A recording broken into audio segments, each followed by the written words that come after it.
श्री शिवाय नमस्तुभ्यम। हर हर महादेव भक्तों, आज हम सुनेंगे श्रावण मास महात्म्य का 9वां अध्याय। जय श्री गणेश।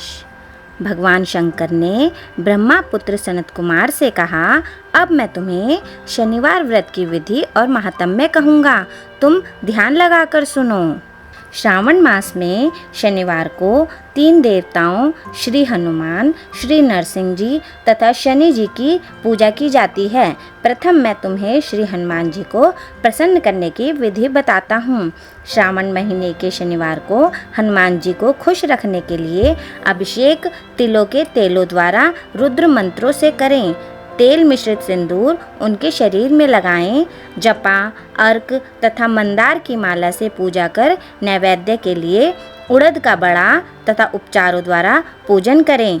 हनुमान जी के प्रीत्यर्थ 12 नामों का जाप करें। उनके 12 नाम इस प्रकार हैं: हनुमान, अंजनी पुत्र, वायुपुत्र, महाबली, रामेष्ट, फाल्गुन सखा, पिंगाक्ष, अमित विक्रम, अवधिक्रमण, सीता शोक विनाशक, लक्ष्मण प्राणवता तथा 10 ग्रीव दर्पहा।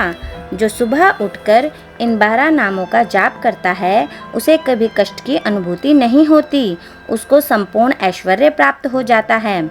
श्रावण मास में जो हनुमान जी की शनिवार को आराधना करता है उसका शरीर वज्र की भांति कठोर होकर मजबूत बन जाता है, उसकी बुद्धि तीव्र हो जाती है, उसके शत्रु निस्तेज हो जाते हैं, मित्रों की संख्या भी बढ़ जाती है।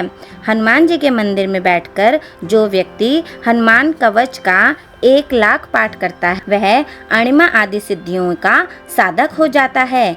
उसके दर्शन मात्र से यक्ष, राक्षस और बेताल आदि उसके सामने नहीं ठहर पाते।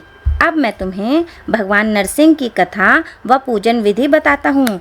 दीवार पर या स्तंभ पर नरसिंह जी का चित्र बनाकर लक्ष्मी जी सहित हल्दी सहित चंदन, नीले या पीले फूलों द्वारा पूजन करना चाहिए। खिचड़ी तथा हाथी चक की सब्जी के नैवेद्य का भोग लगाना चाहिए। प्रसाद ग्रहण कर ब्राह्मणों को भोजन कराना चाहिए।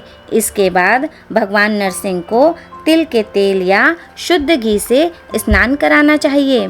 शनिवार के दिन स्वयं सपरिवार शरीर में तेल लगाकर नहाना चाहिए। उड़द की दाल की खिचड़ी बनानी चाहिए, इससे भगवान नरसिंह खुश हो जाते हैं। इस प्रकार श्रावण मास के समस्त शनिवार को व्रत रखें। इस व्रत से लक्ष्मी जी का निवास घर में हर समय रहता है, धन धान्य की वृद्धि होती है। प्राणी इस संसार में हर तरह का सुख भोग कर बैकुंठ को जाता है। भगवान नरसिंह के वरदान तथा प्रसाद से उसकी चारों ओर कीर्ति फैलती है। अब मैं तुम्हें शनिदेव के व्रत की कथा एवं उनका महात्म्य सुनाता हूँ। श्रावण के समस्त शनिवार को शनि का व्रत करें। किसी लंगड़े ब्राह्मण या उसके न मिलने पर किसी अन्य ब्राह्मण को तिल का तेल लगाकर गर्म पानी से स्नान कराएं।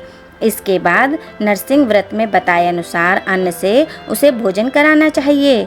शनि के प्रीत्यर्थ तेल, लोहा, तिल, उड़द तथा काला कंबल दान करें। अब मैं शनिदेव के रूप रंग का वर्णन करता हूँ। शनिदेव का श्याम वर्ण है, गति मंद है, कश्यप गोत्र है। शनि का जन्म सौराष्ट्र में हुआ है। ये सूर्य नारायण के पुत्र हैं।